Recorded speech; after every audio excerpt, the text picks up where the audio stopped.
কি বলবে আমি ওটা ঠিক বলতে পারবো না এক্স্যাক্টলি কি বলেছে, তবে প্রতিবাদ করা আমাদের গণতান্ত্রিক অধিকার। প্রতিবাদ করতে হবে, অন্যায় হলে সে প্রতিবাদ হবেই, কিন্তু প্রতিবাদটা যেন গণতন্ত্রের মধ্যে আবদ্ধ থাকে, ডেমোক্রেটিক হতে পারে। আজকে তো এখানে কারফিউ জারি করা হয়েছে। দেখুন 163 জারি করবেন, সেটা রাইট আছে, জারি করতেই পারে, কিন্তু প্রশ্ন থেকে যাচ্ছে যে 1890 সালে যে মসজিদটি তৈরি হয়েছে, তারপর এয়ারপোর্ট হয়েছে 1924-এ। এই কথাটার আমি ঘোর বিরোধী যে এয়ারপোর্ট প্রিমিসেসের মধ্যে মসজিদ, বরঞ্চ মসজিদের প্রিমিসেসে এয়ারপোর্ট এসে গেল, এই কথাটা বলা দরকার। তবে হ্যাঁ, অনেক কটা বিষয় থাকছে, নিরাপত্তার বিষয় থাকছে, থার্ড লেন তৈরি করা, রানওয়ে তৈরি করার বিষয় থাকছে, এবং মুসলিমদের ধর্মীয় উপাসনাকে রক্ষারও একটা প্রশ্ন থেকে যাচ্ছে। যখন এই এতগুলো গুরুত্বপূর্ণ বিষয় যখন থেকে যাচ্ছে, সেটা নিয়ে হুটহাট মন্তব্য না করে আমার রাজ্যের মুখ্যমন্ত্রীর কাছে আমি আবেদন এটাই করবো যে এয়ারপোর্ট অথরিটি, মসজিদ committee, civil society, Islamic scholar যারা আছে তাদেরকে নিয়ে বসুন। আমার বিশ্বাস এটা একটা সুন্দর ওয়ে আউট হবে। কারণ তখন বুদ্ধবাবুর আমল ছিলেন, সেন্ট্রাল অ্যাভিয়েশন মিনিস্টার তখন বিজেপির আন্ডারে ছিল, তারা এসেছিলেন এখানে, তারা আলোচনা করেছেন, বেশ কিছু কি নোটও ছিল, সেই নোটটাও তোলা হোক। তখন কি কি বিষয়টা নিয়ে আলোচনা চর্চা হয়েছিল সেগুলো থেকে অনেক দেখা যাবে। অহেতুক এটাকে নিয়ে, এই মসজিদটাকে কেন্দ্র করে বিশৃঙ্খলা তৈরি হোক বা বাজে পারসেপশন তৈরি হোক, এটা আমি চাই না। এর জন্য একটা গোল টেবিলের খুবই প্রয়োজন আছে। সেটা হচ্ছে যে আমরা দেখলাম মদন মিত্র কোনো শিবির বদল করলেন, আজকে শোনা যাচ্ছে তাপস তারা দিয়ে যাবেন, মনীষ গুপ্তের নামও শোনা যাচ্ছে, কি বলবেন? দেখুন, তৃণমূল যে পাপগুলো করেছে, অবশ্যই মমতা ব্যানার্জিকে একটা বড় অংশ পাপ দিতে হবে মাথায়, কারণ তিনি দলের সর্বোচ্চ নেত্রী ছিলেন। তার আমলে অন্যায়গুলো হচ্ছিল, তিনি মুখ বুঝে সহ্য করেছেন, এই পাপের ফলগুলো এগুলো হচ্ছে। যারাই যাচ্ছে তারাই দেখছি অভিষেক বন্দ্যোপাধ্যায়ের জন্য দল থাকছে, বা অভিষেক বন্দ্যোপাধ্যায়ের জন্য শিবির বদলাচ্ছে বলছে, অভিষেক বন্দ্যোপাধ্যায়কে তোপ যাচ্ছে। দেখুন, কিছুতে একটা বলে পাবলিককে বোকা বানিয়ে দিতে হবে। এতদিন অভিষেক বাবু এবি এবি করে লাপালাপি করছিলেন, এখন কি হলো? এখন অভিষেক বাবু বলুন বা মমতা ব্যানার্জি বলুন বা তৃণমূল কংগ্রেসের যে থেকে যে মধু পাওয়া, সেটা নাই, মধুর হাড়ি শেষ হয়ে গেছে। এখন অন্য কোনো শিবিরের নাম লিখাতে হবে মধু খাওয়ার জন্য। শুধুমাত্র কি শিবির বদল, নাকি এর পিছনে রাজনৈতিক চাপ বা ইডিসিবিআই এর ডাক সবকিছু রয়েছে? দেখুন, এগুলো তো থেকেই যাচ্ছে। কেউ কিছু অন্যায় করে বসে আছে বা আগামী দিনে কারোর যে লক্ষ্য আছে সেগুলো হয়তো পূরণ করবে। ব্যক্তি স্বার্থ চরিতার্থের জন্য এই কাজগুলো করছে। তবে এতটুকু বলবো, যারা এই শিবির বদলাচ্ছে তারা তাদের লোকাল এলাকায় যাচ্ছে না কেন? যারা ভোট দিয়ে নির্বাচিত করেছেন তারাও একটু তাদেরকে দেখতে চাইছে, যাচ্ছে না কেন?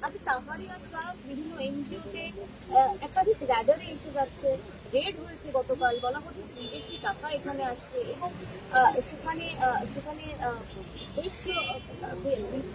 বিদ্রোহী কাজকর্ম চলছে, একাধিক এরকম অভিযোগ উঠে আসছে।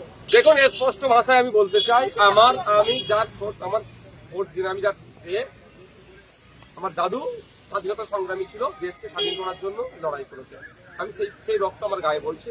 দেশের মধ্যে থেকে দেশবিরোধী কর্মকাণ্ড কেউ করলে তার কোনো ছাড় নেই, কিন্তু দুর্ভাগ্যে পূর্বে অনেক ধরনের অভিযোগ অনেক জায়গায় এসেছে, শুধু মিডিয়া ট্রায়াল চলেছে, বাস্তবে দেখেছি নীল। এক্ষেত্রেও টাইরিয়া ফাউন্ডেশন বলুন কি সংস্থা বলছেন, যে কেউ যদি এফসিআর এর মধ্যে টাকা নিয়ে আসে তাদের কোনো অপরাধ করেনি। হ্যাঁ, এফসিআর এর সময় এখন যে বর্তমানে যে কেন্দ্র সরকার চলছে, প্রচুর লোকের এফসিআর বাতিল করে দিয়েছে। বিদেশি টাকা যারা অনুদান নেয়, সে নিয়ারও প্রভিশন আছে, টাকা নিয়ে কোথায় কিভাবে খরচ করছে সেটা দেখার দায়িত্ব। তদন্ত যদি অন্যায় করে থাকে একটাও না ছাড় পায়, তবে হ্যাঁ, আমার অনুরোধ এটাই, উইদিন 6 মান্থ তদন্ত প্রক্রিয়া শেষ হোক। তাহলে ইডি, সিবিআই, এনআইএ সব নিচ্ছে, তদন্ত কচ্ছপের গতিতে চললে হবে না।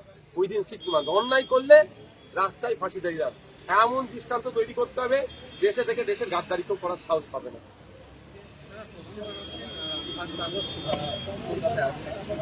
কি করবো তার জন্য? আমি কি করবো তার জন্য?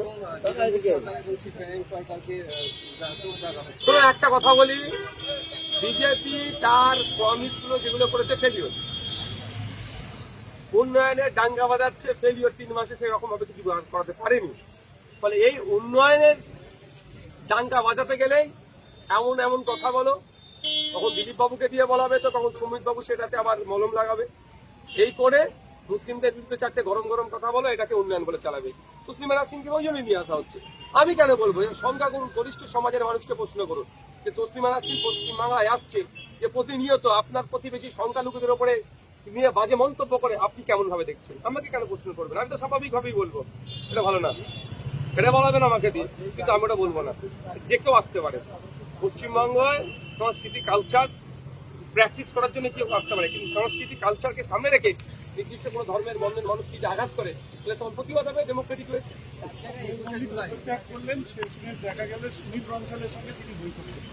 আমি অনেক আগে বলেছি, এই ধরনের যারা এই সিনেমা জগতের আছে তাদেরকে দিয়ে এই ধরনের কোনো কিছু হয় না। হ্যাঁ, সেটা যদি পুরোপুরি যদি আসে তখন কারণ এরা একটা জগৎ সামলাচ্ছে। আবার এই পলিটিক্সটা তো ওর থেকে বড় বড় ফিট, তারা সামলাতে পারবে না, অনেক আগে বলছি। ফল আজকে এটা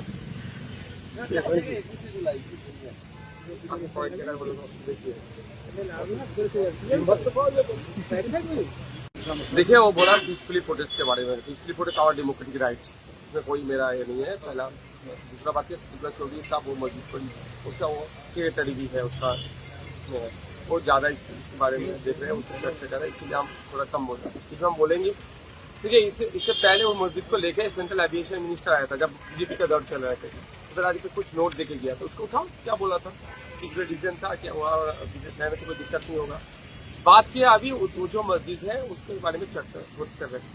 अब बंगाल का जो चीफ मिनिस्टर है हम उनसे रिक्वेस्ट करेंगे, आप जो एयरपोर्ट अथॉरिटी है, मस्जिद कमेटी है, सिविल सोसाइटी है, इस्लामिक स्कॉलर जो है उसको लेके बैठे इसका मामला का हल करें। 1 मार्च बीजेपी ने तस्लीमा नरसिंह को लिया है। 1 मार्च तस्लीमा नरसिंह कौन आएगा कौन नहीं आएगा उसमें लेना देना कुछ नहीं है। बात ये है बीजेपी पूरा फेलियर है, बीजेपी पूरा फेलियर है।